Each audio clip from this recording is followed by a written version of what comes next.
The controversies, man, they just keep on coming. Let's talk about it. 3, 2, 1.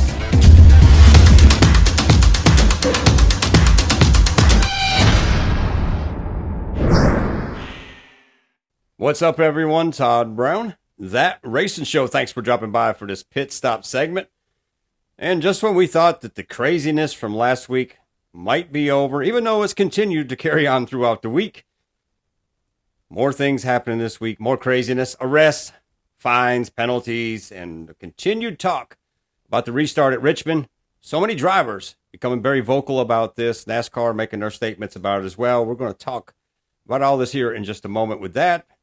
Well, let's start out right here with the fine on Joey Gase. Obviously, Joey on Saturday getting really ticked off, ripping that bumper off and throwing it at Dawson Cram. And we all knew that there was going to be some kind of penalty out of this. There's no way that they were just going to turn a blind eye to this situation. And Denny Hamlin said he hoped he didn't get fined because he realizes what it is as an owner to have to pay for these wrecks like this. But the NASCAR did, in fact, come down and put down a $5,000 fine on Joey. I think it's okay. That's okay for what happened. It was a safety violation. It wasn't for anything else. It was just a safety violation for being on a live track. And I think Joey would say, okay, that's fair enough with that right there. But obviously, still got to pay to replace that race car.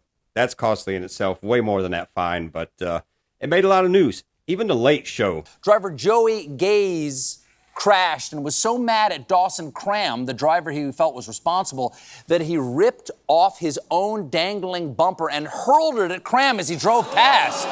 Yeah, man! So it made headlines. And this is what's great about NASCAR right now, because things like this do make headlines, and it's attracting a different crowd, whether you like it or whether you don't. But it's making news, and that's pretty cool. Now, this other part right here, this isn't pretty cool.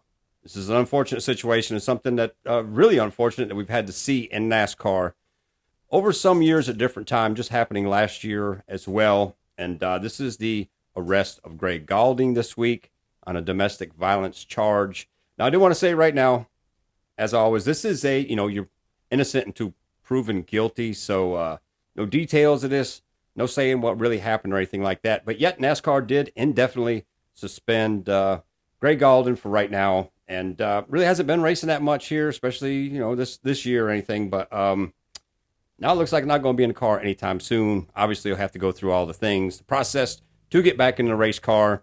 And it's something that we saw just last year with Cody Ware. And Cody has since went on to do all the things he needed to do, be reinstated by NASCAR, although his career hasn't went anywhere since that. But turned out some different situations with that, thankfully is all resolved. And the one that really comes to mind when I think about this with a domestic violence charge in NASCAR was with Kurt Busch. Now, if you remember the situation that happened with him, it was very, very costly to Kurt and his career at that time. It took him a long time to rebound from that.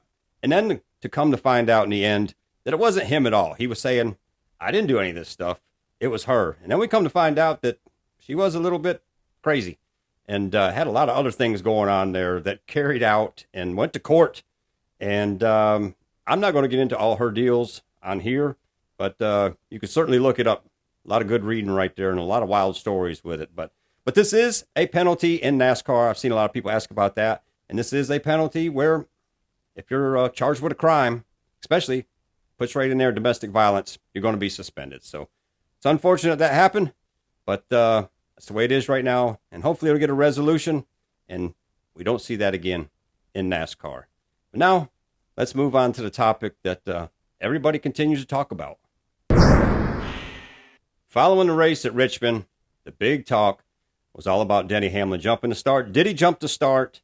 And since then, a lot of people have come in and made their comments about this, and Dale Earnhardt Jr., Denny himself, Kevin Harvick, NASCAR.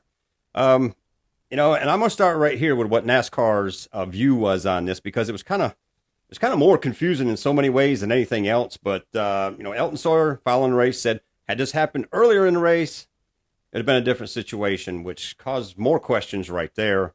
And following that, other NASCAR officials had to come in and clarify what Elton was saying to say, well, that's not the way he meant it. But it's something that we're just going to have to see how it plays out in the future.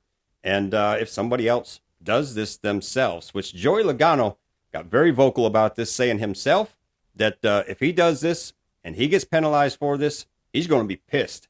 And that's something that I think a lot of drivers have a shared opinion on this. I think it's a rule right now that a lot of drivers are going, I really didn't know that there was that much to this. But as I've said, I feel like if you got a restart zone, that's the rule. You need to be in that restart zone. Obviously, drivers try to find better ways to do things.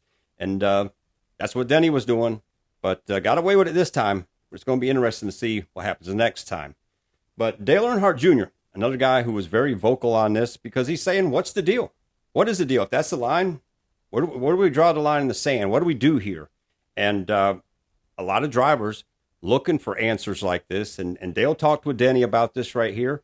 And they got deep into subject about how this transpires, where you try to find better ways, things to get advantage of. And obviously, Denny got it this past week. Don't know if it's ever going to happen again. But one of the guys who I think really had a great logical way to fix this was Kevin Harvick. And Kevin Harvick was saying, we should do the same thing as we do on pit road. We got a line and we got a speed box. And if you're running over the speed, when you get in that box, it's automatic. You don't even have to worry about somebody officiating it, because it will catch on the computers themselves. And here comes the penalty, whatever that would be for that situation. But I think it's a great idea. It's something that'd be really cool. It's something that'd be fair to everybody out there. And, would eliminate any of these questions like this going forward. But again, it's going to be very interesting to see what NASCAR does with this, or if they do anything. Because, in my opinion, had Martin Truex not said what he said about Denny jumping the start, it never would have ever been even a topic to talk about this week. I don't think anybody would have really paid attention to the degree that it has been, because this has been talked about all week long. Denny Hamlin saying, man, can we find something else to talk about? Somebody else get a new paint scheme or something. But, man, I'm going to say I love everybody's comments that they've thrown at me on this right here. Whether we agree or we disagree, I love it, because that's what this is all about, to talk racing. And we're not always going to agree on everything, and I'm completely cool with that. So I hope that you are as well. And, man, I got to say, I appreciate everybody who did comment on the last episode and all the new subscribers to the channel. And if you like what I'm doing, hit that subscribe button, because, man, I love to talk racing, as I always say, and I want to talk it with you. So I appreciate everybody's comments out there. And, man, here we go. Martinsville. Is it going to be Martin Truexville this weekend? I have a feeling that 19 is going to park it in victory lane. Either way, it's going to be a hell of a race, I'm sure. But I'm looking forward to it. Hope you are as well. And hope everybody out there is off to a great week. And, man, I just want to say once again, thanks to everybody who has subscribed to the channel, all the comments. Let's keep that going. As always, we'll see you at the checkered flag.